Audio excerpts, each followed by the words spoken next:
gabi ka na itong tanan karon sa ato ang Friday worship. Salamat sa Ginoo nga naa kita no. Ug maayo ang panahon. Medyo ganyan medyo action og ka bitngit. Pero kay we are coming Monday. Unta ang uban mo safe nga maabot karon.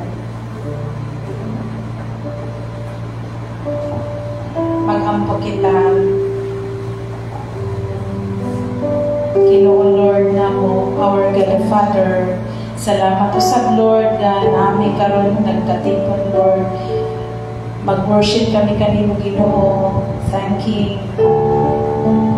Once again Lord, nagpasalamat kami kanimo Lord sa maayong paglawas, sa gift of life Lord that you have given us Lord. Salamat sa mga provisions nimo, sa imong pag-uban nimo kanang panunay Lord. Maski medyo na yung mga butana dili mayo Lord, imo kami lift up always Lord, ina-encourage nimo kami Lord. Salamat kayo Ginoo sa imong gugma o kanoy ka na mo always Lord Jesus. Salamat sa gift of family Lord. Unta Lord na imo kami ubanan kanuna, you bless kami kanuna sa among everyday living Lord. We need you always. Unta Ginoo Lord nga landagan mi kami, landagan nimo kami kanuna Ginoo sa mayong pangunahon always Lord Jesus. Thank you Lord for we are gathered tonight Lord. Thank you so much Lord, we love you. Amen. Sa Psalm 117 1 to 3.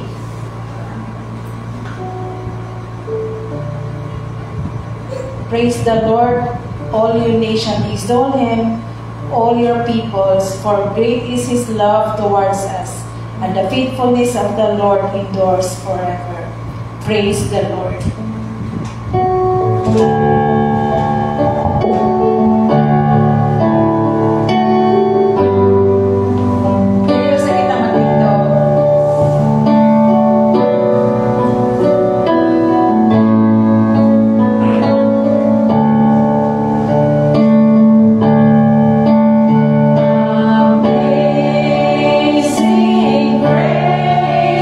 How sweet the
tanan na asa mo, Lord.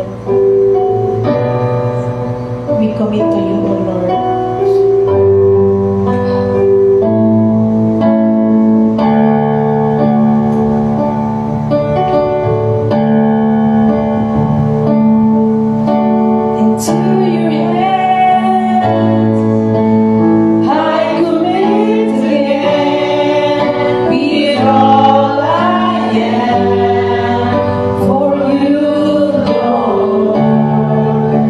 You hold my hand.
you died for us, Lord. Thank you for the cross. Salamat, Lord, for everything, Lord, that you have given us, Lord. For all the blessings, Lord Jesus, thank you. Amen. Pwede na kita maglingkod. Habang iyan ng pastor.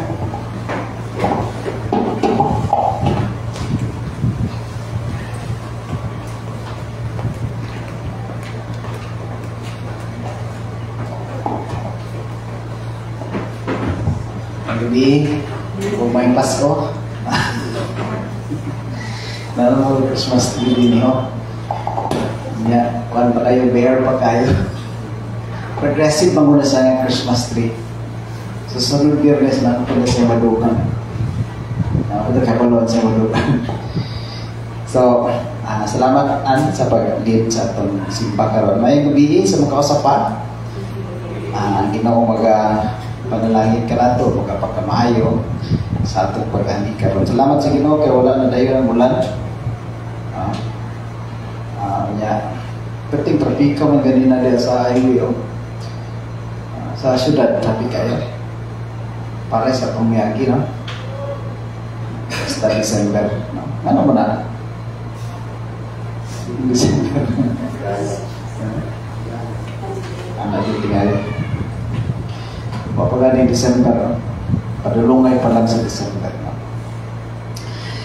Sa atong simbahan ang Ginoo karon pinaagi sa pagpamati sa mensahe sa pulong. Kini atong mensahe karon mag-igsoon mo ni ang katapusan ng mensahe sa atong series of messages, series of meditations on the book of Joshua. Kining book of Joshua can be divided into 3 parts. Ang first na part is about the conquest of the land. Conquest of the land, basahon ng book of Joshua, dahil ka mabasahan may tungkol sa gira. Kay pag-occupy na sa mga Israelitas sa Kanaan, daghan mang mga tao nagpuyo na dito. So para maila itong yuta ng isaad sa Ginoo sa ilaha, kinahanglan nila girahon ang mga tao na naa dito. Tungod kay na ang Ginoo nag-uban sa ilaha, ilagin nga na-conquer ang Kanaan. So, una, no, the conquest of the land. Ang ikaduha nga part, kung atong bahinon ang book of Joshua, is about the division of the land. Kung nila ma-conquer ang Kanaan, gibahin-bahin sa mga tribo, no, sa mga Israelitas.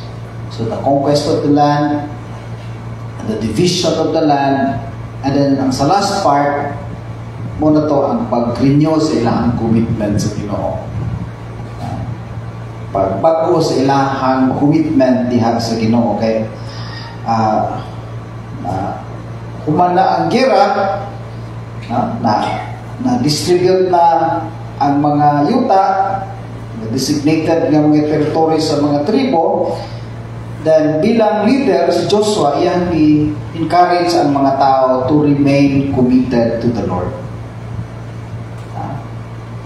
Ihagit ang mga tao nga magpabilin nga faithful, committed sa Ginoo. Now, giunsa man siya paghimo ni Joshua?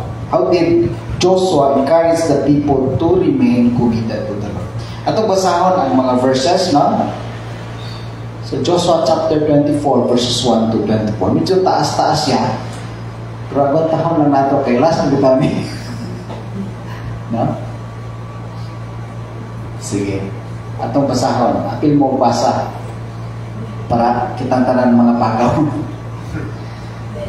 Then Joshua assembled all the tribes of Israel at Shechem. He summoned the elders, leaders, judges, and officials of Israel, and they presented themselves before God. Joshua said to all the people, "This is what the Lord, the God of Israel, says. Long ago, your ancestors, including Terah, the father of Abraham and Nahor, lived beyond the Euphrates River and worshipped other gods. But I took your father Abraham from the land beyond the Euphrates and led him throughout Canaan and gave him many descendants. Kapag magbasa ba? I gave him Isaac for. And to Isaac I gave Jacob and Esau. I assigned the hill country of Seir to Esau, but Jacob and his family went down to Egypt. Then I sent Moses and Aaron, and I afflicted the Egyptians by what I did there, and I brought you out. When I brought your people out of Egypt, you came to the sea, and the Egyptians pursued them with chariots and horsemen as far as the Red Sea. But they cried to the Lord for help, and he put darkness between you and the Egyptians. He brought the sea over them and covered them. You saw with your own eyes what I did to the Egyptians. Then you lived in the wilderness for a long time. I brought you to the land of the Amorites, who lived east of the Jordan. They fought against you, but I gave them into your hands. I destroyed them from before you, and you took possession of their land. When Balak, son of Zippor, the king of Moab, prepared to fight against Israel, he sent for Balaam, the son of Beor, to put a curse on you. But I would not listen to Balaam. So he blessed you again and again, and I delivered you out of his hand. Then you crossed the Jordan and came to Jericho. The citizens of Jericho fought against you, as did also the Amorites, Perizzites, Canaanites, Hittites, Girgashites, Hivites, and Jebusites. But I gave them into your hands. I sent the hornet ahead of you, which drove them out before you. Also the 2 Amorite kings. You did not do it with your own sword and bow. So I gave you a land on which you did not toil, and cities you did not build. And you lived in them and ate from vineyards and olive groves that you did not plant. Kulay sa ta? Now fear the Lord and serve Him with all faithfulness. Throw away the gods your ancestors worshipped beyond the Euphrates River and in Egypt, and serve the Lord. But if serving the Lord seems undesirable to you, then choose for yourself this day whom you will serve, whether the gods your ancestors served beyond the Euphrates, or the gods of the Amorites in whose land you are living. But as for me and my household, we will serve the Lord. Lapas na nas katuma. Then the people answered, far be it from us to forsake the Lord to serve other gods. It was the Lord our God Himself who brought us and our parents out of Egypt, from that land of slavery, and performed those great signs before our eyes. He protected us on our entire journey and among all the nations through which we traveled. And the Lord drove out before us all the nations, including the Amorites who lived in the land. We too will serve the Lord, because He is our God. Joshua said to the people, you are not able to serve the Lord. He is a holy God. He is a jealous God. He will not forgive your rebellion and your sins. If you forsake the Lord and serve foreign gods, He will turn and bring disaster on you and make an end of you after He has been good to you. But the people said to Joshua, no, we will serve the Lord. 22. Then Joshua said, you are witnesses against yourselves that you have chosen to serve the Lord. Yes, we are witnesses, they replied. Now then, said Joshua, throw away the foreign gods that are among you, and yield your heart to the Lord, the God of Israel. Atong gusto ko ng last verse. And the people said to Joshua, we will serve the Lord our God and obey Him. So, how did Joshua encourage the people to remain committed to the Lord? Una, ang gihimo ni Joshua, iyahang gipahinumduman ang mga tao mahitungod sa kaayo sa Ginoo sa naglikan o sa mga naagi naagian nila ng mga faithfulness sa Ginoo. Kung unsa kamaayo ang Ginoo sa ilahang mga ancestors, i-mention dito si Abraham or si Abraham. Na? I-mention dito ni Joshua nga kini si Abraham gikan sa laging lugar usa ka pagano nagsimba og lain nga Dios, pero gitawag sa Ginoo, gipanalanginan siya sa Ginoo, gitagaan siya og daghang mga kaliwat. Na then hinumduman mo sila ni Joshua kung giunsa silang pagluwas sa Ginoo gikan sa Egypt, kaya nahimo man sila nga kanang slaves, nahimo silang ulipon sa mga Egyptians for many years. So kasi klase ng mga milagro ang gihimo sa Ginoo, no, sa mga Israelitas. No, pinaka kanang common na story, no, pagluwas sa Ginoo sa mga Israelitas gikan sa kamot sa mga Ehiptohanon, katong nag-cross sila sa Red Sea, no, kabalutaan at tanang istorya, no, nga nakul sila sa mga Egyptians, samtang na sila sa tunga na sa dagat nga pikas, no?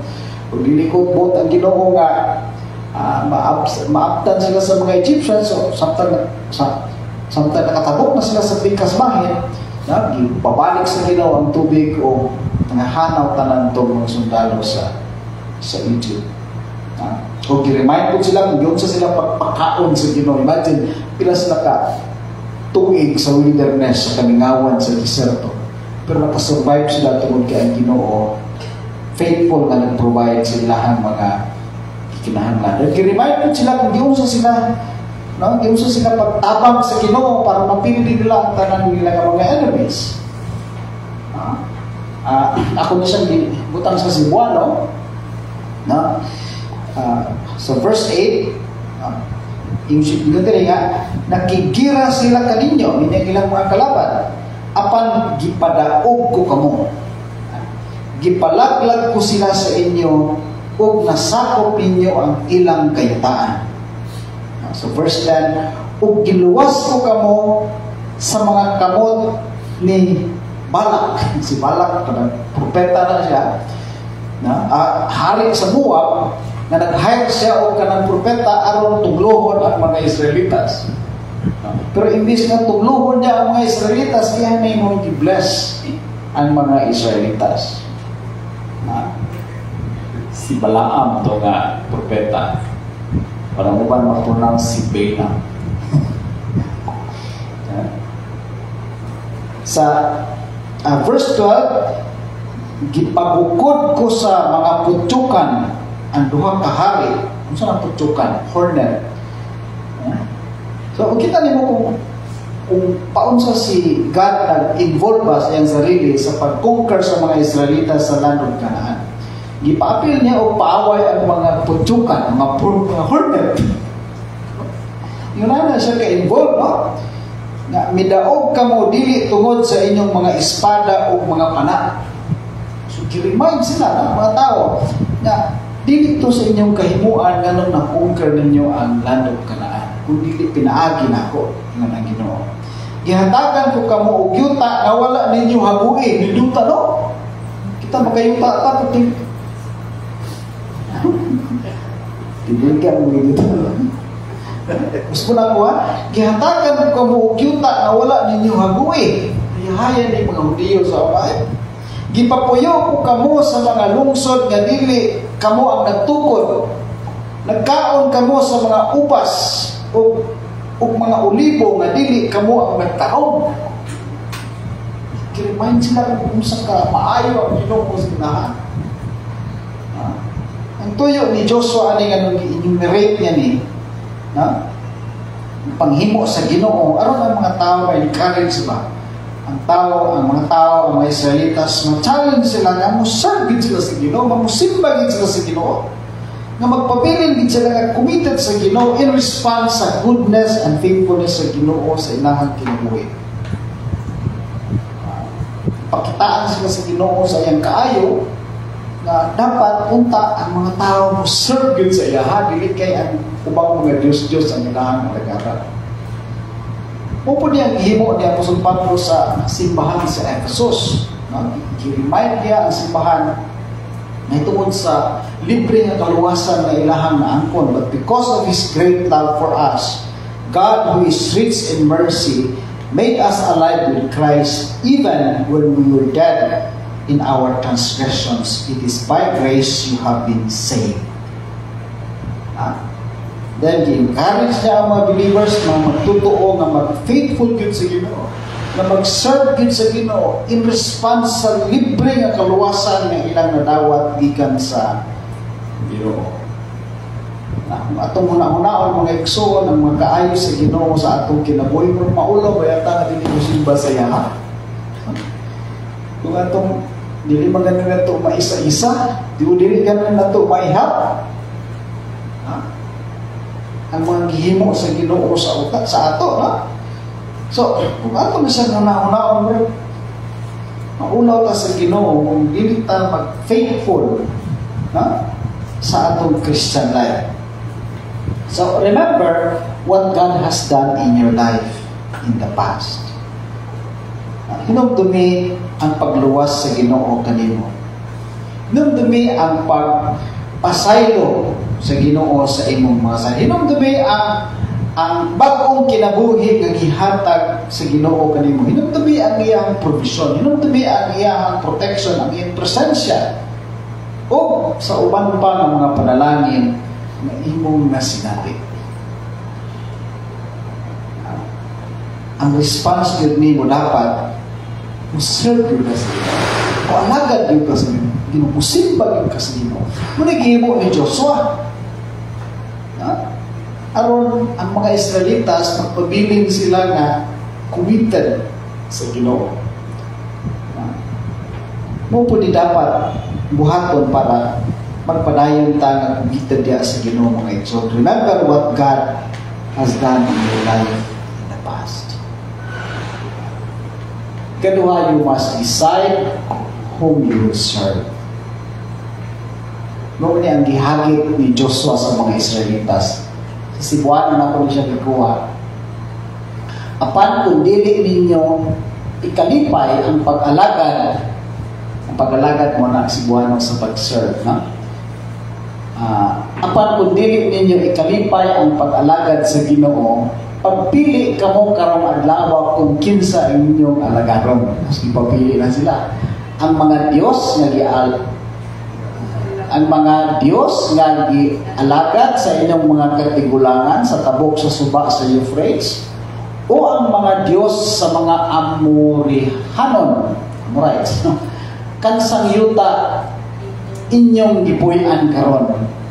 Apan ako o ang akong pamilya, as for me and my house, apan ako o ang akong pamilya moalagad sa Ginoo. Akong underline ni siya, pagpili kamo karong adlaw kung kinsa inyong alagaran. Ipapili sila. Ipapili sila ni Joshua kung kinsa ilang alagaran. Kita na ito din nga, kinida ang pag-alagad sa Ginoo, hindi na siya pugsanay, voluntary na siya. Kapag na. Bisan pag kung sa kataghang mga panalangin nga atong nasinati na dawat ikan si Ginoo, dili ta niya pugsod nga si bahod siya. Dili niya kulyuhan ang tao, simpa na ko ba? Dili inana ang Ginoo. May nalang na dili inana ang Ginoo. Ang tao ang dapat muhimo o desisyon na dili ang Ginoo. Dili niya pugsod ang tao ng walagan at musimba sa iya. Tanaw na to ang gibuhat sa Ginoo sa mga Israelitas. Pero di ba ang pag-bless sa Ginoo sa ila? Di ba? Gikan pa sila sa Egypt. Hantod na nakaabot sila sa landong Kanaan. Pirti ang pag-amuma sa Ginoo sila. Pirti ang pag-uban sa Ginoo sa ila. Pero wala sila gibukos na mag-serve kay God. Tagaan gyapon sila og kagawasan. Kung kinsa gid ilang alagaran, kung kinsa gid ilang simbahon. Ang Ginoo ba? o ang ibang mga Diyos-Diyos. Ipahimo sila o desisyon, ipahimo sila o commitment.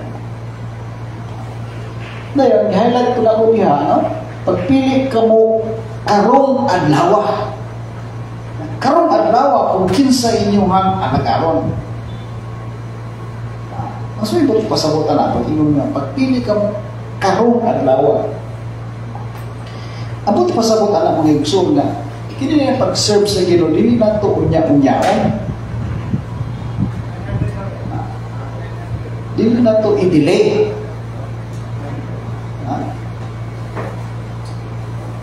Kanang bingon mga Lord, yan lang kung serve sa iyo kung katrabaho ko. Wala na trabaho, dili na yung kaserve. Lord, yan na lang kung makagraduate ko.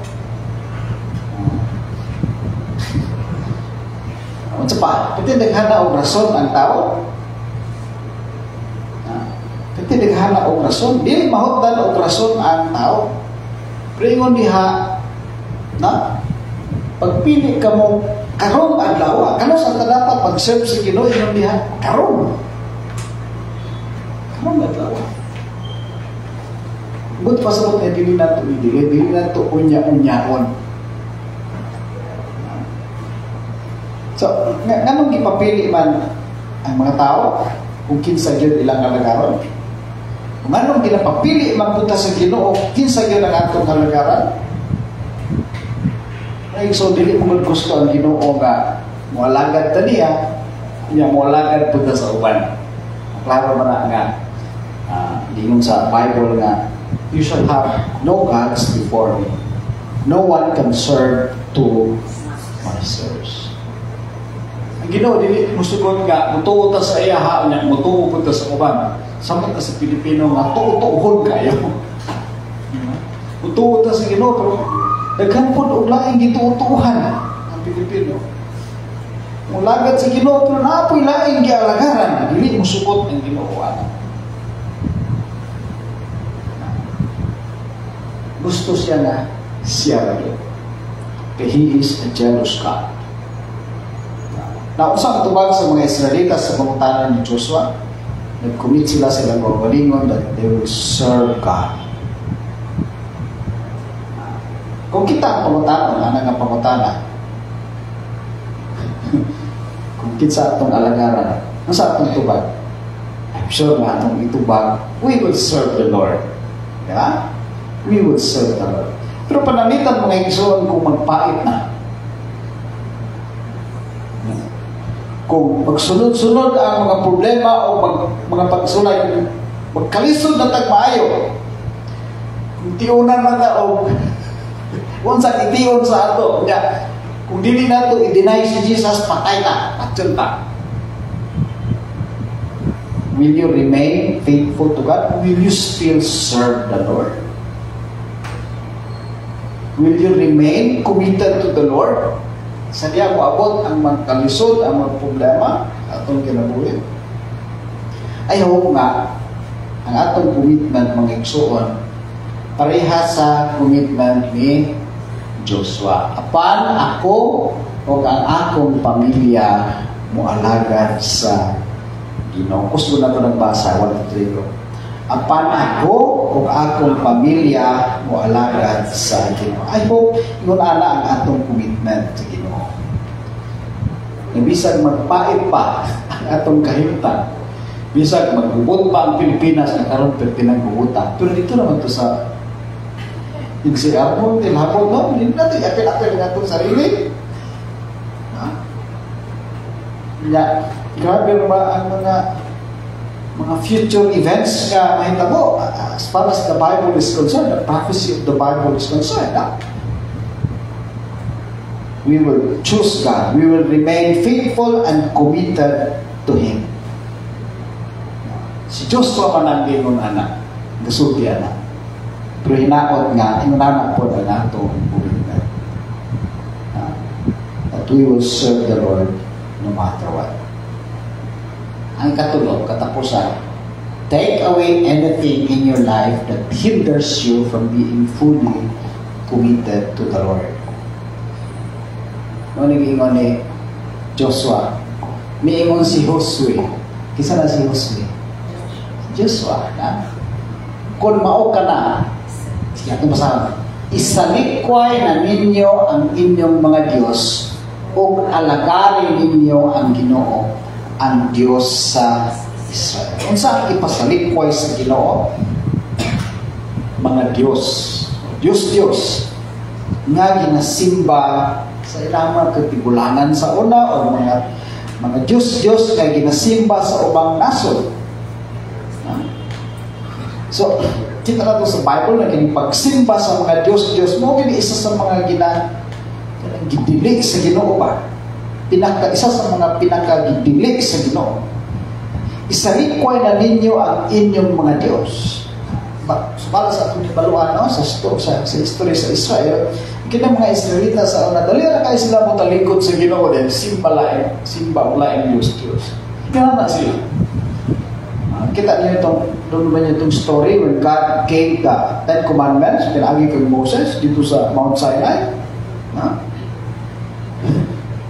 Yung pagdaog niya ang mga tao, isimba na ng Baal, yun na ba? Yan nilang kinabuhay kay cycle, no? I-bless sila sa Ginoo karon.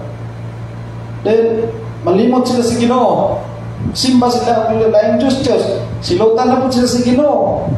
Ang mag-ampo na po sila. Tubagon na po sa Ginoo ilang pag-ampo. Malawin na po ng Ginoo. Pagkayain na. Mutalikod na po sila sa Ginoo na ba? Ang ilahan kahimtang sa una. Pero hindi niyo makita nato na gusto sa Ginoo nga fully committed ang mga Israelita sa iya. Kay kung na ay mga Diyos mangod, hindi sa mahimong fully committed sa Ginoo. Gusto sa Ginoo nga isurrender sa tao yung kinabuhi completely. Pero kung na ay mga Diyos, hindi na sa mahitabo. Wala matingan na sa ato din kasi bawa Diyos, di ba? Pero kaya malutan, no? Nadakang mga butang sa atong kinabuhi nga paoy mahimong babag sa atong relasyon sa Ginoo. Wala ito taga-simba o Diyos, pero daghang mga butang sa kalibutan nga mo hinungdan o nahimong babag sa atong relasyon diya sa Ginoo nga kanang mga butang nga mura na pug nahimong Dios sa atong kinabuhi kay mo man ang atong ginauna kaysa Ginoo. Ina naman ang meaning sa idolatry.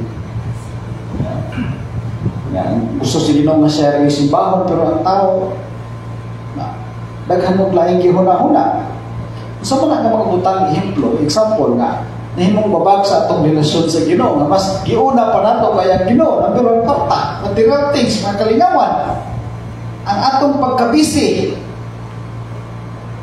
nga murag nahimo na ning kining mga butang murag nahimo na nga Dios nga mao nay giuna gyud pirmi sa tao. Natugod din yung mga butang ang Kristohanon di na makasimba, di na kaampod, nakabasa o Biblia, nang palayo naman hinoon sa Ginoo. Nahimo na siyang babag baga sa atong relasyon sa Ginoo. Gusto sa Ginoo nga kanang fully committed kita sa iya. So sa banak nga mga butang sa imong kinabuhi karon nga nahimong babag.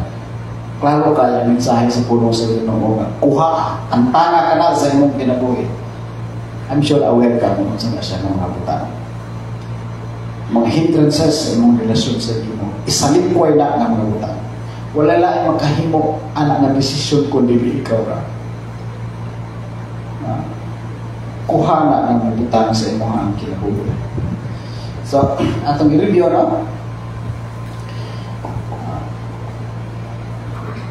How to remain committed to the Lord. Remember what God has done in your life in the past.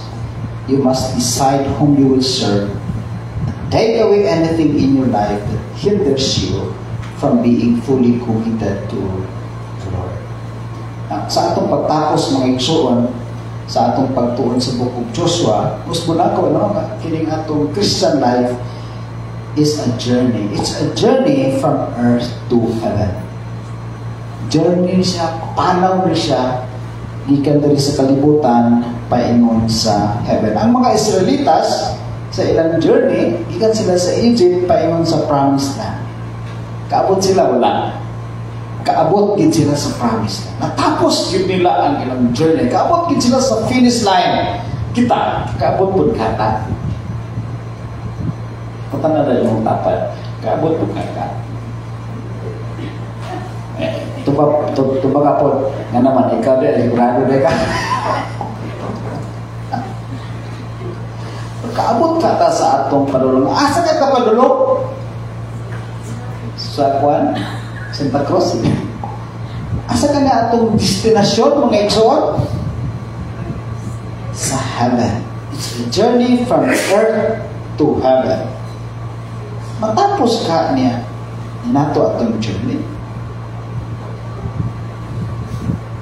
Pinaagis ang grasya sa Ginoo, yes. Pinaagis ang grasya sa Ginoo. Makaabot ta sa atong panulungan. Makaabot ta sa finish line. Kung ang mga Israelitas, nagkalipay sila sa dihang naabot sila sa promised land. Kita po, puhon.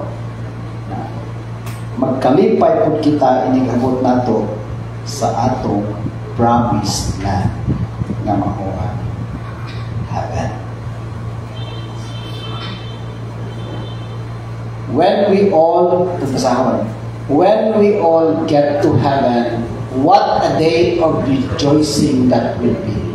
When we all see Jesus, we will sing and shout the victory. Ikaw na ko na siya sa kahim. Kaya muna na siya ang katapusan sa atong journey. Pag-abot na ito sa heaven. No? Kanindot, anak nga kahimta sitwasyon. Gusto na ba mo? Nga muwato na. Patay sa kalibutan. No? Kanang padayon pa. No? Padayon pa ang atong pag-journey. Naot nga sa atong pagpadayon sa atong pag-journey sa mga leksyon nga atong natunan sa Book of Joshua makatabang sa ato. Sa atong pag-journey na makaabot kita sa atong destinasyon, na makaabot kita sa finish line, kaabot kita sa atong promised land na mao ang langit. Amen? Walay ko na Ginoo sa atong paliwatag karon. Before kita mag-ampo atong desisyonan sa katong akong na-mention atong miyagi may tungod sa atong Christmas party, Christmas celebration, o Thanksgiving, minsan na. So, ang akong ipangutana, muoyon ba mo nga himuon nato sa days before sa atong simba, sa atong Friday worship. Kaya sumalan sa akong na-mention, dili mi, kaya maglakaw mi, kaya namin apilan nga kasal sa December 21, Sabado na siya. Ang among plano kay Biyernes pa lang mo biyahe na ni para makaabot mis kasal. So wala tayo simba sa 20. So ang among gisuggest nga himuon nato ang atong Christmas celebration or party, Thanksgiving sa 18 or sa 19. Kinsay pabor sa inyo ha? Okay ba mo ani? Ang 18 kay Miyerkules, ang 19 kay Huwebes. Ha? Ang inyong mga anak sa school ba sa ang date sa party? Sa garang Biyernes na no?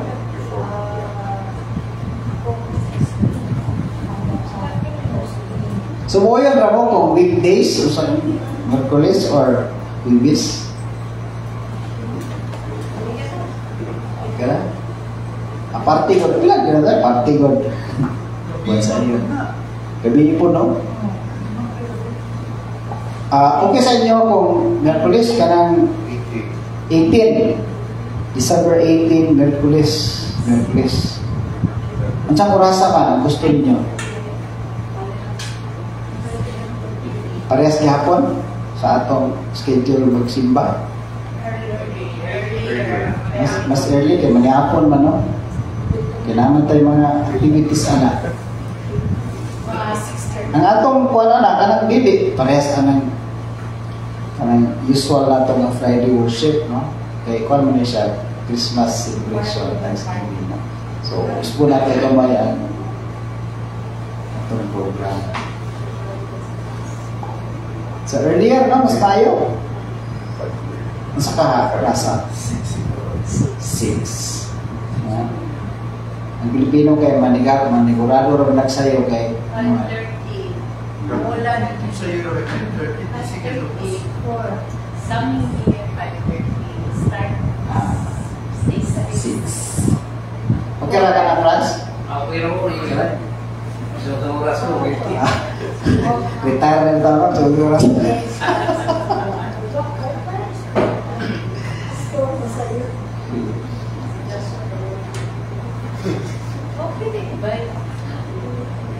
Sige, December 18, 6 Start. 6 mag-start. Oh. 4 o'clock all time. Trabaho, magawas mo na. Adjust na lang ako. Basta Oh. 6. Hindi pa siya magawas ang mga trabaho ng mga 5:30. Tama na rin ito ba? Yes, tama. Pasto. Consider Same time. Let us consider those who are working. Oo, nagtrabaho na sila Kasi they cannot understand. Late na ang No, 6:30 the most. Yeah. Okay, ang lugay man ang biyahe. Biyahe. Ang nagtrabaho. Ito. Kasi hindi magtanan wala yung work. Busy kayo sa bus. Kung ready pa, bitaw. Tama.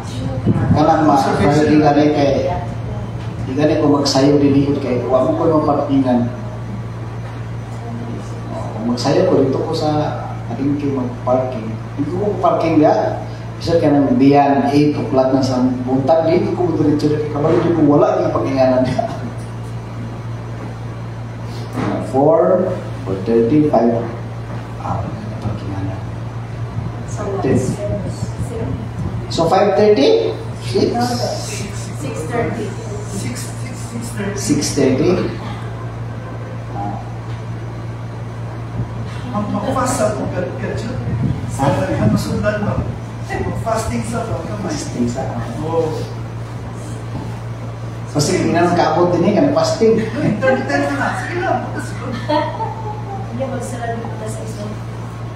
Pero magbago yun na schedule na sa ako. Mag-snack yun na. Wednesday, Thursday. Magbingaw din ang Na naman. busy ang first Monday, Tuesday, Wednesday. If I may, Thursday, no, bingaw. silang buha closes at 5:30. Oh. Then they still have to do some reconciliation sa kanilang mga computation. Same time na lang, Pastor, sa So we have to Same consider time. Tuesday. 7 o'clock. What's the year lang ito? Malate na sila. Malate din sila. So, kung 6:30, i-extend na gani na to. 7. Kung disod yun, ha? Kaya Oo, kaya sila mag-prepare pa. Kung sila mag-ready pa sila. Turnover pa. Mag-release pa. kaya 6. Cost transaction. Daghan mo kayo ito-novel karon no kay Oo. December. So, Kung kayo mong mag-ihap, Pro-peak na siya ba? namawit pa. yung season na So, balik ta sa 7. Awan ta ni. Manakog si Moses ani. Balik ta sa 7. Kay consider mo na ito itong working. Mike, kami ni Francis kaya isang pag.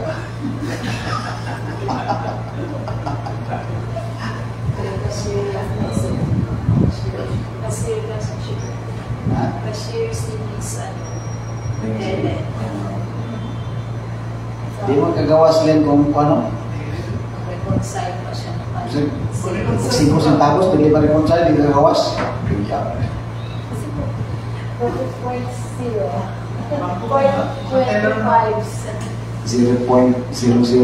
So, balik ta sa 7. 7 p.m. ta. Wednesday hapon. Wala naman ng service, no? Wala. So, siguro acceptable ng 7 kasi wala na may service. So, Wala na wala na service ba? Wala na Short messages. hindi parehas sa regular na ito. Friday. Tama ba, Pastor? Sabot Pastor Friday, wala ko sa church. Wala tayo simba. Balik ta sa 27 last Friday of December. Nata sa 6:13. Ang among giunahon na po sa Sunday School Kids kaya sa 15.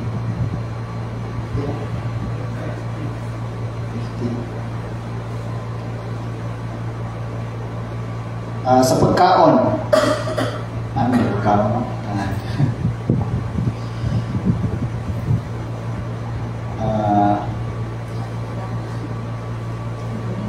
Sa sunod na ito na siya isputan. Kaya bisig magutom ta. Siya napamantay duha ka Friday. Sa 7 o sa 14. Ha? Okay, so kanaan na ang Ginoo mga panayan sa pagkikuban ka nato. Magbindog ta para sa atong panapos nga pala. Among Dios nga gamahanan labaw sa tanan, kami mapasalamaton kaayo kanimo. Kay padayon gid nimo ginapakita Lord kung unsa ka maayo sa among kinabuhi. Salamat Lord sa tanan nga mga pagtulunan nga among nakuha gikan sa among pagtuon sa Book of Joshua. Salamat Lord kay pinaagi sa mga pagtulunan Ginoo ma-encourage kami, magiyahan kami o matudloan kami Ginoo unsay angay na buhaton sa among pagpadayon sa among journey. Isip mga tumutuo ng sumusunod ni Kristo. Nga maparehas kami Ginoo sa mga Israelita sa amay mga klase nga mga pagsulay nga ilang nagian ingon man Ginoo sa among pag-journey, pero Lord nakaabot sila sa promised land. Kami po Lord pinagi sa imong grasya, sa imong kaluoy, sa imong pagbantay, sa pag-uban nimo kanamo Lord. Makaabot po kami sa promised land namo Ginoo nga mao ang langit na imong gi-prepare alang kanamong tanan. Mientras Ginoo niya kami sa kalibutan, ang himuon ang among part Lord, we will remain committed to you. Bisan unsa mahitabo Ginoo, tabangi kami nga magpabilin ang among commitment, ang among faithfulness diha kanimo Ginoo. Lord, among gisalig kanimo Lord ang sitwasyon sa among nasod. Grabe Lord ang problema sa gubot Ginoo sa politika. Lord, among gitugyan tininin mo sa pag-ampo tungod kay ikaw man ang labaw, pinakalabaw sa tanan. O nag-ampo kami Ginoo nga ikaw pagkalma Ginoo sa mga hunahuna, sa mga kasing-kasing, sa mga politiko na mo'y naghunahuna o nagpasiugdan ining mga butang Ginoo nga dili makahatag og kaayo sa mga tao parehas namo Ginoo. Among gisalig kanimo Lord, tugyan kanimo. Bago lang kami nakasinati o mga kalamidad, labi na gyud mga tao dito sa Luzon, labi ang epekto sa ilaha dahil gisundan na po ng laing problema Ginoo. Kini problema sa politika. Pero Lord, pasalamat kami kay naa ka nga among dalampanan, matugyanan sa among mga problema o mga ginahuna-huna Ginoo. Salamat Lord kay ikaw naminaw sa among mga pag-ampo karon. And we join with other Christians Lord throughout the country nga nag-ampo Ginoo, tugyan sa pag-ampo sa among nasod, tugyan sa pag-ampo ng among mga leaders Lord. Lord, be with us as we go home tonight. Ang imong protection, ang imong provision Ginoo mo ay among magkauban. Dala kami Ginoo nga safe sa among mga Pinoyanan o ang kalipay, ang kadasig, magpabilin sa among mga kasing-kasing. I-bless Lord ang matag-usan niya karon dinhi ang matag pamilya nga ginarepresentahan. Dalagon ka Lord sa walay katapusan, kanimo lamang gayon ang lumubog himayan. Now, may the love of God the Father, the grace to our Lord Jesus, and the fellowship, empowerment of the Holy Spirit be with you all, now and forevermore. Amen. Maayong gabi sa atong tanan, ginoo mga panalangin ka. Uy, nagpasalamat kita sa atong donor. Kaya na ay niabot tinina na nag-deliver.